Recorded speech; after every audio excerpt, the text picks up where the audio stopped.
Welcome to my YouTube channel math with Reena ma'am. आज हमारी लक्ष्य वर्धिका सीरीज की 3rd क्लास है। आज की क्लास में हम 7 दिसंबर 2017 का शिफ्ट 1 का पेपर करेंगे। सफलता डिग्री नहीं हुनर मांगती है, खाकी मेहनत नहीं जुनून मांगती है।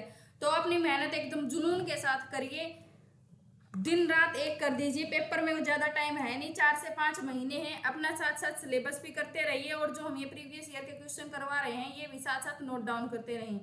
और साथ साथ ये भी देखें कि एसएससी कौन से टॉपिक को कितना वेटेज दे रही है। ठीक है, साथ साथ अपना नोट करते रहें। इस हिसाब से साफ स्टडी करें बिल्कुल कि हाँ हमें इस टॉपिक में इतना समय देना है, इसका इतना ज़्यादा वेटेज है। पढ़ने सारे टॉपिक हैं, ऐसा नहीं कि हाँ इस पीछे के एग्जाम में ये वाले टॉपिक से एक क्वेश्चन भी नहीं आया तो ये टॉपिक नहीं पढ़ेंगे। क्या होता है कि एसएससी हर बार अपना पैटर्न चेंज करती रहती है, एक आध क्वेश्चन इधर उधर से दे ही देती है। तो अपना हर टॉपिक से सारे टॉपिक क्लियर करेंगे, हर एक टॉपिक अच्छे से पढ़ेंगे। ठीक है, चलिए शुरू करते हैं हमारी आज की क्लास। क्वेश्चन नंबर फर्स्ट, एक धनात्मक संख्या और उसके घन का योगफल। एक धनात्मक संख्या और उसके घन का योगफल 10 है। उस संख्या का मान क्या है? सीधा सीधा सबको पता है कि 2 है। 2 और 2 का घन होता है 8, 8 और 2 होता है 10। ठीक है, जो भी ऑप्शन दे रखे हैं उसी से करके देख लेंगे। 5 सेकंड। ये हमें एक एपी दे दी। ठीक है, 13 से 93 तक का जोड़ हमसे पूछ लिया। ए हमारा है यहाँ पे 13, डी है यहाँ पे 10 और एन है यहाँ पे, एन निकाल लो। 13, 23, 33, 43, 53, 63, 73, 83 और 93, कितनी टोटल कितनी संख्या होगी? 9। तो यहाँ से हमारी सारी चीजें आ गई। ए भी आ गया, डी भी आ गया और एन भी आ गया। अब हमें निकालना है एस एन। एस एन हमारा क्या होता है? n/2 2a plus n-1 into D. ये हमारा होता है एस एन का फॉर्मूला। अब देखो n है हमारे पास यहाँ से 9, 2a, ए हमारा 13 तो 26 प्लस n-1, n हमारा 9 तो 8 और डी कितना है? 10 तो गुणा 10। ठीक है, 9/2 इंटू, देखो 8 और 10 80, 80 और 26 106। ठीक है, 2 से काटेंगे 53 पे कट जाएगा। 9 तिया 27, 2 9 5 45 और 2 47। तो हमारा कौन सा आंसर सही हो गया? 477। ए ऑप्शन सही हो जाएगा। एसएन के तरीके से कर लेंगे ऐसे सवाल को। ठीक है, question number 3, 1 plus 2/1 plus 3/2 plus 1/2। ऐसे क्वेश्चन मैंने नंबर सिस्टम की सिंप्लीफिकेशन की सवाल उसमें क्लास में करवाए हैं। इसमें मैंने क्या बोला है, जब भी हमें ऐसे क्वेश्चन सीडी इधर सीडी बढ़ रहे हो तो उसको कैसे सोल्व करेंगे? सबसे पहले जो ये नीचे की संख्या है उसको सोल्व करेंगे। ठीक है, तो 2 प्लस 1/2 हमारा क्या हो जाएगा? 5/2। 5/2 को पलट के करेंगे गुणा, तो 3 गुणा 2/5 कितना आ जाएगा? 6/5। तो अब क्या है? 1 प्लस 6/5, 5 इधर हो जाएगा तो कितना हो जाएगा? 11/5 है ना। ऐड करेंगे तो 11/5 को फिर से गुणा करेंगे पलट के तो 10/11। अब क्या बच गया? 1 प्लस 10/11। स्टेप बाय स्टेप करते जाएंगे, कुछ भी नहीं है इस क्वेश्चन में। ठीक है, 21/11 हमारा आ गया आंसर। तो 3rd ऑप्शन में हमारा सही आंसर हो जाएगा। सबसे पहले हमने क्या किया? इसको ऐड किया, पलट के गुणा किया 3 से, फिर इस संख्या को 1 से ऐड किया, फिर पलट के 2 से गुणा किया और फिर 1 में ऐड किया। हमारा आंसर आ गया 21/11। क्वेश्चन नंबर 4, 14, 42 और 84 का HCF क्या होगा? महत्तम समावर्तक होता है HCF। कई बच्चे तो यहीं अटक जाएंगे कि महत्तम समावर्तक पूछ लिया क्या होता है, या फिर इंग्लिश में भी दिया मिलेगा तो हमें दिया मिलेगा हाईएस्ट कॉमन फैक्टर। ठीक है, HCF उसमें भी नहीं दिया मिलेगा। तो हमने सीखा क्या है? हमने तो HCF और LCM सीखे हैं। हाईएस्ट कॉमन फैक्टर या महत्तम समावर्तक तो हमने सीखा ही नहीं, तो इसका मतलब होता है HCF। ठीक है, हाईएस्ट कॉमन फैक्टर की ही शॉर्ट फॉर्म होती है HCF। तो इसका HCF तो सबको ही पता है, 14।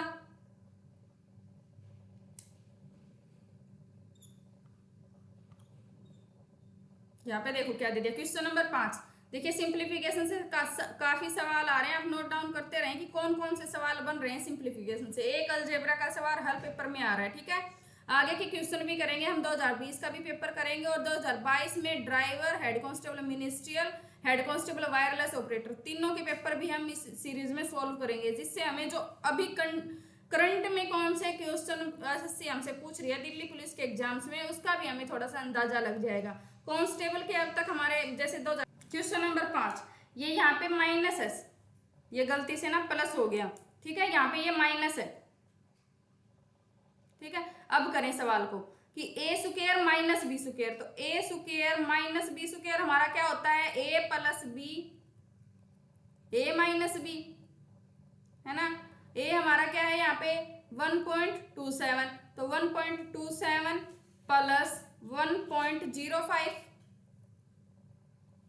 और 1.27 माइनस 1.05, है ना, और बटे में हमारा क्या दे रखा है 0.22, तो 0.22 को लिख लेंगे नीचे।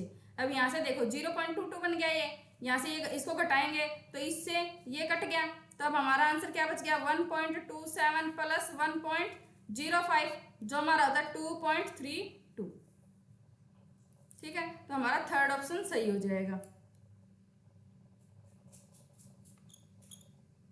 क्वेश्चन नंबर 6, यदि P का 80% बराबर है Q का 2/5 है, तो P और Q का अनुपात हमसे पूछ लिया। देखो एक चीज दे रखी है हमें फ्रैक्शन मेथड में, एक दे रखी है भिन्न में, तो इसको भी फ्रैक्शन में चेंज कर लेंगे। तो P का 80% यानी कि 80/100 बराबर है Q का 2/5। यहाँ पे देखो 20 से 4 पे, 20 से 5 पे, 5 से 5 कट गया, 2 से 2 पे कट गया, तो P बटा Q बराबर है 1/2, यानी कि P अनुपात Q बराबर है 1/2, ठीक है।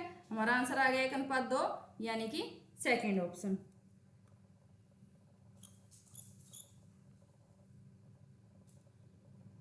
क्वेश्चन नंबर 7, राहुल और मोहित की वार्षिक आय का अनुपात 17:12 है, उनके व्यय का अनुपात 5:3 है।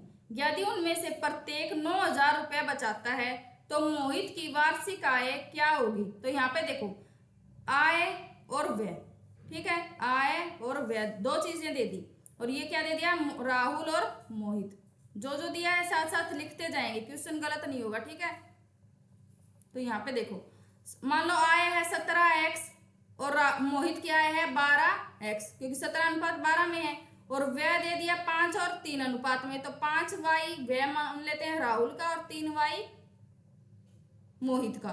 तो अब देखो हमसे क्या क्या दे दिया 17x आय माइनस व्यय राहुल का, और बचाया कितना 9,000 रुपये, क्योंकि प्रत्येक ने कितने रुपए बचाए हैं 9,000, ठीक है। सेकंड ये तो हमारी बन गई एक इक्वेशन, और दूसरी इक्वेशन क्या बन जाएगी 12x माइनस 3y बराबर है 9,000, क्योंकि उसने भी मोहित ने भी 9,000 रुपये बचाए हैं। अब देखो यहाँ पे पूछा क्या है वार्षिक आय, तो क्या करेंगे y को काट देंगे, y को सेम वैल्यू बना लेंगे, x की वैल्यू आ जाएगी क्योंकि हमें चाहिए x की वैल्यू है, ठीक है। तो y को सेम करने के लिए इसको कर देंगे 3 से गुणा और इसको कर देंगे 5 से गुणा, गुणा किया तो इसमें क्या आ गया 51x माइनस 15y बराबर है 27,000, ठीक है। और यहाँ पे क्या आ जाएगा 12×36 12×5 सॉरी 12×5 x माइनस 15y बराबर है 45,000। गुणा करने के बाद हमारी आ गई ये वैल्यू, घटा देंगे, घटा घटा घटा यहाँ आ जाएगा जमा और घटा, 15y से 15y कट गया, यहाँ पे बच गया -9x, और यहाँ पे बच गया माइनस का 45,000 है और प्लस का 27,000, तो क्या बच गया 18,000 माइनस का, ठीक है। तो माइनस से यहाँ से फिर से माइनस कट जाएगा, तो x की वैल्यू हमारी क्या आ गई 2,000, तो x की वैल्यू 2,000 आ गई। तो मोहित की आय क्या है 12x, तो 12x की वैल्यू 2,000 है, तो मोहित की आय क्या हो जाएगी 24,000। क्वेश्चन नंबर 8, 12 व्यक्तियों के पास औसतन 49 रुपए हैं, यदि 55.5 रुपए के साथ एक व्यक्ति उनमें शामिल हो जाता है तो नया औसत क्या होगा। देखो 12 व्यक्ति हैं पहले से, उनका औसत कितना दे दिया 49 रुपीज। ठीक है, एक व्यक्ति और आया जिसके पास कितने रुपए हैं 55.5। देखो रुपयों में अंतर कितना है 6.5 का। और देखो अब व्यक्ति कितने हो गए टोटल 13। पहले 12 व्यक्ति थे, एक व्यक्ति और आ गया, तो ये जो 6.5 रुपए ये 13 में बट जाएंगे, है ना। तो प्रत्येक को कितना मिलेगा 0.5। तो पहले थे से 49, तो अब औसत क्या हो जाएगी 49.5 रुपए। पहला ऑप्शन सही हो जाएगा।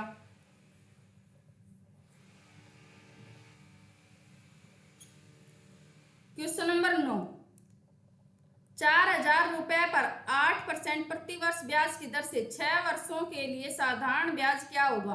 4000 पर 8 छिक्के 48, क्योंकि 48% मिलेगा, 6 साल में 8%, 1 साल में मिलेगा, तो बटा 100।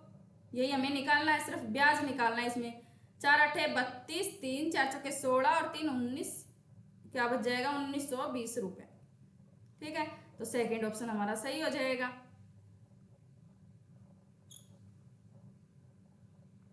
क्वेश्चन नंबर 10,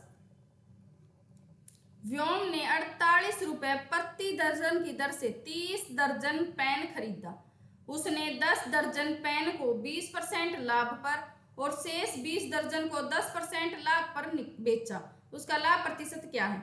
यहाँ पे देखो हम 48 रुपए को 30 से गुणा करेंगे, लंबी कैलकुलेशन पड़ जाएगी। हम सीधा क्या करेंगे 30 दर्जन पेन का मूल्य 30 रुपए मान लेते हैं। 30 का रुपया मान लिया हमने 30 रुपए, ये हमने मानना है ना, मानना है। वैसे दे रखे हैं 48 रुपए, तो 30 के रुपए मान लिया हमने 1 रुपए प्रति दर्जन। अब क्या किया है 10 पे उसने लाभ कितना कमाया है 20% का, तो 10 दर्जन का 120% निकाल देंगे 10 रुपए का, सॉरी 0 से 0, 0 से 0 कितना आ गया 12 रुपए। तो देखो पहले पे मिल गया हमें 12 रुपए। दूसरा क्या बोला है शेष 20 दर्जन, तो शेष 20 रुपए 20 दर्जन के 20 रुपए पे कितना लाभ कमाया 10% का, तो 110 बटा 100। यहां से कितने रुपए मिल गए 22 रुपए। तो यहाँ पे देखो टोटल रुपए कितने मिले हमें बेचने के बाद 34 रुपए।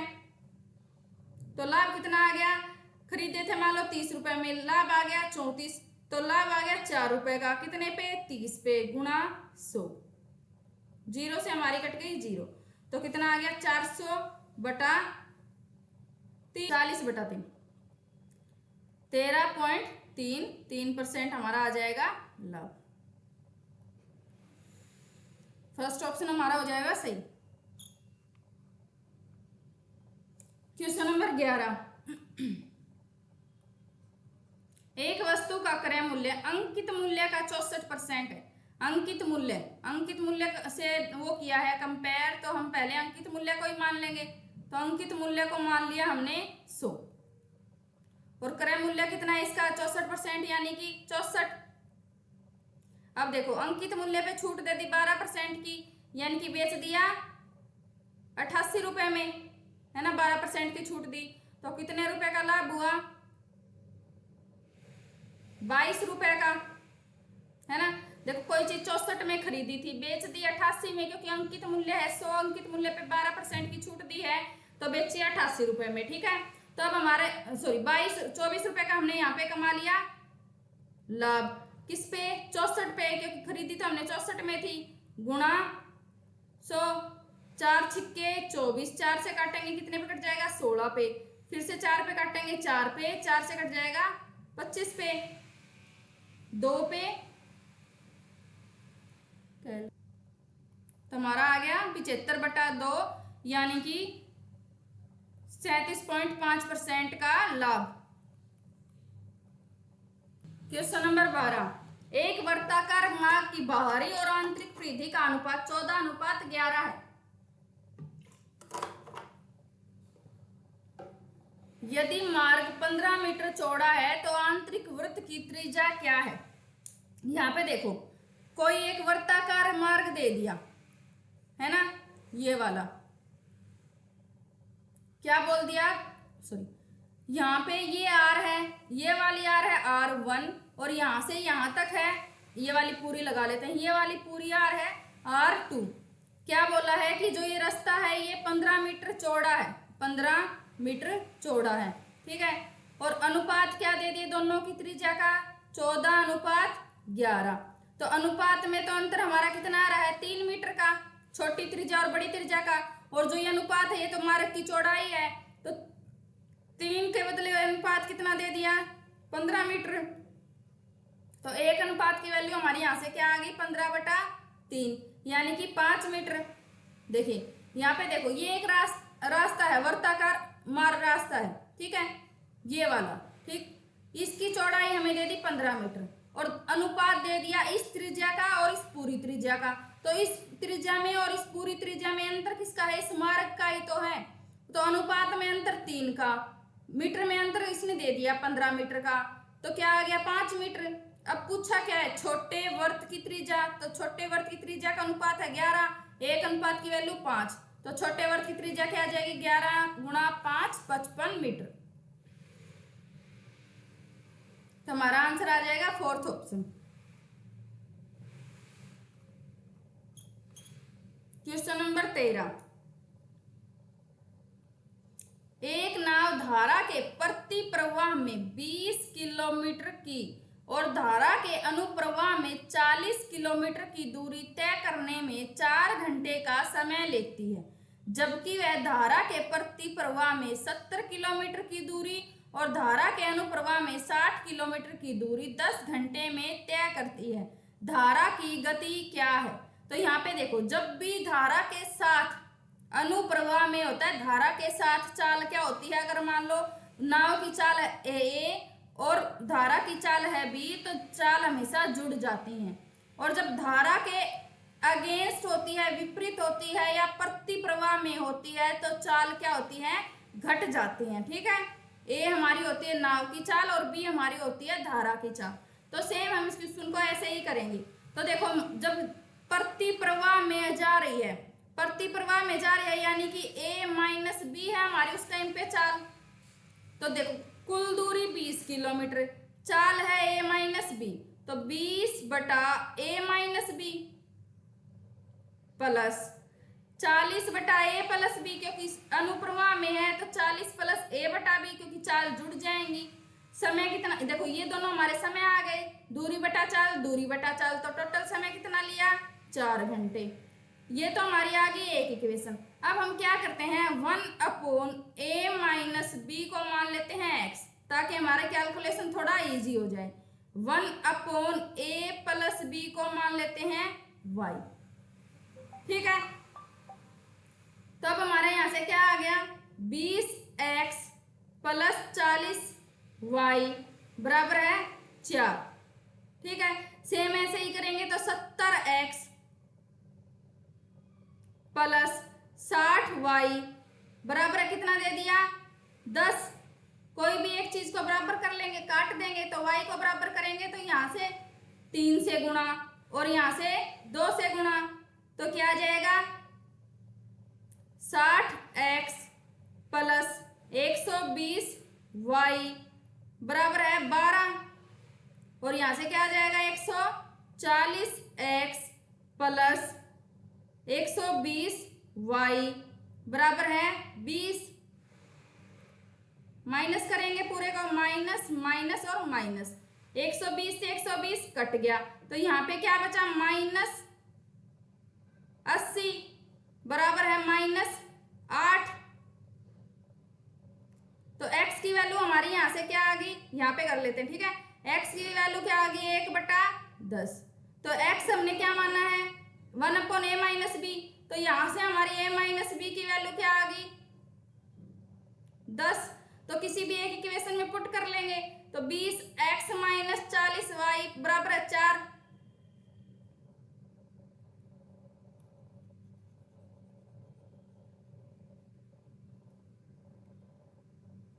यहाँ पे देखो एक इक्वेशन में पुट कर लेते हैं, 20x की वैल्यू है 1/10 + 40y बराबर है 4। एक इक्वेशन में पुट करेंगे तो y की वैल्यू आ जाएगी, ये कट जाएगा 2 पे, तो 40y बराबर है 2, तो y बराबर है 1/20।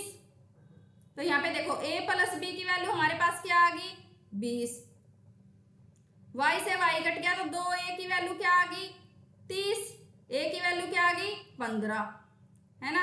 अब पूछा क्या है हमसे, धारा की गति पूछी है, तो नाव की चाल आ गई 15 और a माइनस बी क्या है 10, तो b की वैल्यू क्या आ जाएगी यहाँ से 5।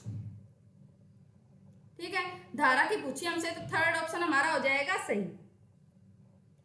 ठीक है, ऐसे करते हैं जब बिना धारा से हमें सवाल दिए गए हों। ये हमारा उस क्वेश्चन उस पेपर का सबसे बड़ा सवाल था जिसकी कैलकुलेशन सबसे बड़ी बनती है। अगर आपको इससे छोटा तरीका आता है तो आप उस तरीके से कर ले। मैंने इसी तरीके से करवाया, आपको इसी तरीके से बच्चों को अच्छे से समझ में भी आ जाता है। ये हमारा एक बेसिक मेथड होता है किसी भी सवाल को, धारा वाले सवाल को करने का। ठीक है,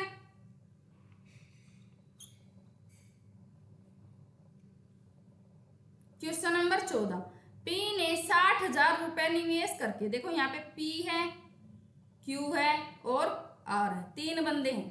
ठीक है, P ने निवेश किए 60,000 रुपए, तो 60,000 लिख लेते हैं। ठीक है, 4 महीने बाद Q 80,000 रुपए, पहले सबकी मनी लिख लेते हैं, टाइम बाद में लिख लेंगे। ठीक है, और 4 महीने बाद R ने कितने किए 1 लाख रुपए, तो 1 लाख लिख लेते हैं इसका। ठीक है, 1 लाख रुपए। अब देखो 2 वर्ष के अंत में, यानी कि P सबसे पहले आया तो पूरे 24 महीने रहा, 24 महीने के हिसाब से कर लेते हैं क्योंकि यहाँ पे महीनों में भी समय दे रखा है। ठीक है, तो ये पूरे 24 महीने रहा है। Q कितने दिन रहा है, 24 महीने से 4 महीने कम, क्योंकि ये 4 महीने बाद आया था, तो ये रहा है 20 महीने। ठीक है, और R कितने दिन रहा है, ये Q से भी 4 महीने बाद आया था, तो Q से 4 महीने कम यानी कि 16 महीने। 4 जीरो से 4 जीरो काट देते हैं। ठीक है, 4 जीरो से काट दिया हमने 4 जीरो, 8 से 4 से काटेंगे 6 पे, 4 से कट जाएगा 5 पे, 4 से कट जाएगा 4 पे, 2 से काटेंगे 3 पे, 2 से कट जाएगा 4 पे और 2 से कट जाएगा 5 पे। अब और आगे नहीं कटेगा, तो इसको देखो 18, 3 छीके 18, 4 पंजे 20 और 20, अब कट जाएगा। 2 से काटेंगे 9 पे, 2 से काटेंगे 10 पे और 2 से काटेंगे 10 पे, तो ये हमारा आ गया उनके लाभ का अनुपात। लाभ का अनुपात होता है जितने पैसे लगाए और कितने समय के लगाए, वो हमारा होता है लाभ का अनुपात। ठीक है, तो यहां से हमारा सबका लाभ का अनुपात आ गया 9:10:10, तो फोर्थ ऑप्शन सही हो जाएगा। क्वेश्चन नंबर 15, S और V एक कार्य को 12 दिनों में कर सकते हैं। तो देखो S प्लस V कितने दिन में, 12 दिन में। M और S यानी कि M प्लस S कितने दिन में, 16 दिन में। M और V, M प्लस V 24 दिन में। ठीक है, तीनों का एलसीएम लेंगे तो 12, 24 और 16 का एलसीएम लेंगे तो कितना आ जाएगा 48, 12 चौके 48, 16 तिया 48, 24 दूनी 48। तो यहाँ पे देखो टोटल कार्य क्षमता क्या आ गई 2 इंटू, क्योंकि देखो यहाँ पे 2 बार M 2 बार S 2 बार V, तो M plus V plus S की कार्य क्षमता क्या आ गई 7 और 2 9, तीनों की कार्य क्षमता निकालेंगे तो क्या आ जाएगी 9/2, क्योंकि ये तो 2 की है और काम सबको मिलके साथ करना है, तो 48/9 ऊपर चला जाएगा 2, तो कितना आ जाएगा 48 दूनी 96/9, 3 से काटेंगे 3 पे कट जाएगा 32/3, तो क्या आ गया 32/3 दिन में। ठीक है, आज हमने होमवर्क क्वेश्चन नहीं दिया है ना, भूल गए, कोई बात नहीं। चलिए आज की क्लास हमारी यहीं पे खत्म होती है। अगर आपको आज की क्लास पसंद आई तो वीडियो को लाइक करें, अपने सभी फ्रेंड्स के साथ शेयर करें, चैनल को सब्सक्राइब जरूर करें। Thanks for watching.